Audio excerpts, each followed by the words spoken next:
Hey, you found us. Here we are. In today's lesson, we're going to be looking at discussing options. So this is something we do all of the time. Last night, I was having a conversation with a friend about which aeroplane to catch. Should I catch the one on Sunday night or the one on Tuesday night? And for a situation like this, there are certain phrases we can use to think about the advantages, the disadvantages. Now, in a work situation, especially if you are using English and it's not your native language, it's useful to think about the phrases that you might have to use in a meeting or a phone call, so you're preparing yourself ahead of time. And today's lesson will give you some phrases that you can take away, write down, and then when you have your next meeting where you're discussing what your company should do, an important decision, then you can use some of these phrases. So, to start with, it's nice to have the big picture. Yeah, what is the overall situation here? And you can actually ask your colleagues or your friends to think about the big picture. Well, looking at this from a long-term perspective. Yeah, so not thinking about next week, the week after, what's going to be a little bit inconvenient. We're thinking about, okay, 2 months down the line, which action will have created the most good? For example, with this choice about which aeroplane. So I'm in Canada now and I have to go back to the UK. And we were deciding, should I go back earlier or later? Now, going back earlier would have been easier for my family, but I've decided to make some more videos for you guys. I'm staying on a little bit longer. Okay, so here we are. Thank you, wife. Okay, next phrase. I think we should probably look at the bigger picture here. Okay, it's the same thing. We're asking people to think about the long term. Yeah. We need to develop a clear strategy. So this is a formal phrase and you wouldn't use it with friends, say on a road trip to, I don't know, Ibiza, even though to go to Ibiza, you're going to need to get on a ferry or a plane. Yep, strategy. This is the language of business. So once you've decided what is the correct decision for the long term, then how are you going to get from A to B? Now, if we want to indulge in this decision between A and B, we can have a great big discussion. Well, we do have a number of options. Yeah, options, different choices. What are they? We can either do this, or we can do this, or we could do option C. And then we're starting to think, well, what would happen if you decided A, or B, or C? How would it work if? It's thinking about what exactly would happen. So if I were to leave early, then I haven't made all these videos that I was hoping to make. If I did this one, and I'm thinking about all the different people involved in this decision, who it's going to affect. If this starts getting a little bit confusing, then we can try and simplify matters. I think our options are quite clear here, actually. So we're trying to condense it. This choice means doing this. This choice means doing this. And then we have to go this one or this one. I was once in a car in America and we were deciding whether we were going to return to Los Angeles or do a road trip to Mexico.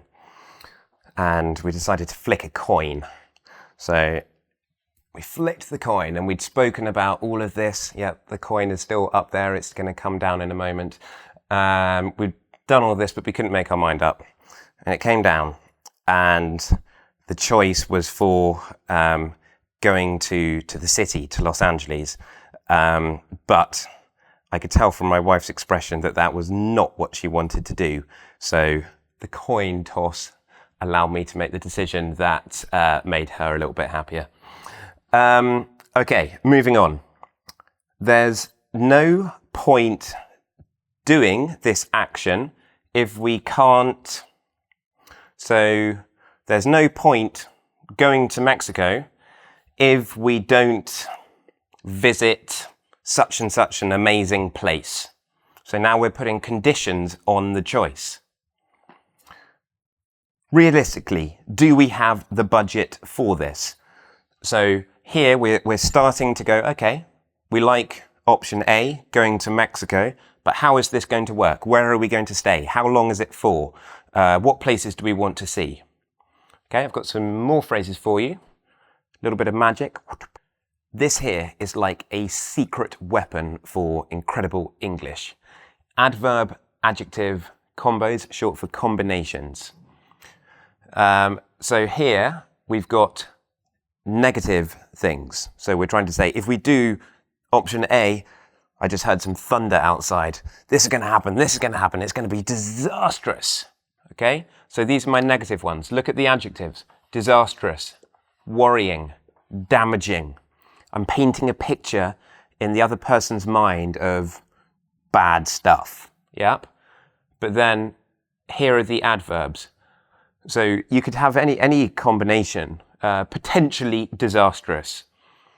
It just sounds good the way you put this and this together. It creates a strong effect. Potentially, it means it could happen, that it will be really bad. Seriously worrying. Seriously worrying. Okay, it's good sort of formal, serious English. What about this juicy word here? Irretrievably. Can you pronounce that?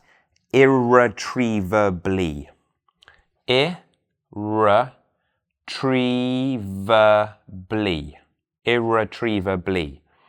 So to retrieve means to go and fetch. Yeah, there are types of dogs called retrievers.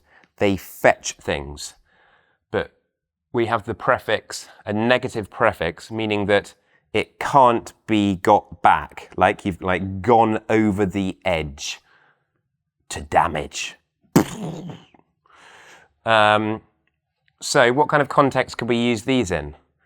Well, politics and current affairs seem an apt setting for them. I've been talking a lot about Brexit recently, but, you know, bad things are going to happen, maybe. Or we've got some positive ones. Now, look at the positive adjectives. Yep, good things happening. Stable, secure, safe, quick. You get what you want quickly. Diverse. Yeah, lots of different types of things. Diverse cuisine. You've got Thai cuisine, Indian cuisine. So what are the adverbs here? Relatively stable. If the economy is relatively stable, then, you know, it's not going to suddenly go up, it's not going to suddenly go down. Surprisingly quick. I didn't think it would take such a short time to get to this place. Increasingly diverse. They're getting more and more and more cosmopolitan.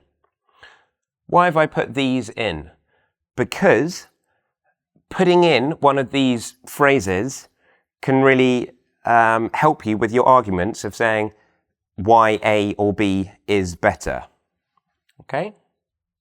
Nice little tool to have up your sleeve. So we've decided to go for B. Yeah, B for Benjamin. Hope you're a subscriber. Press subscribe if you're not.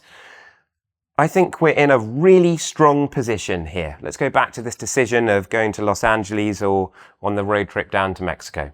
Look, we've got so much choice, but we're in a strong position. We have everything in the car. We are prepared. I think the general consensus seems to be that we should go on the road trip. So consensus means an agreement. The general agreement seems to be there anything else we need to think about? We've made the decision, and now we're starting to plan how we're going to execute that.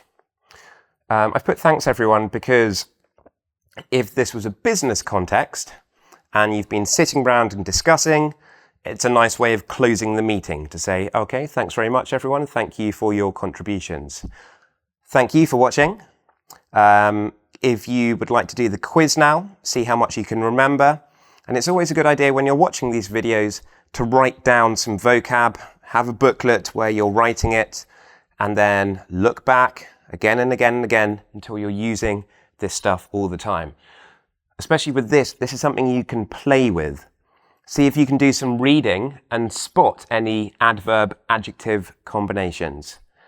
See you in the next video. Get practicing. Let's go.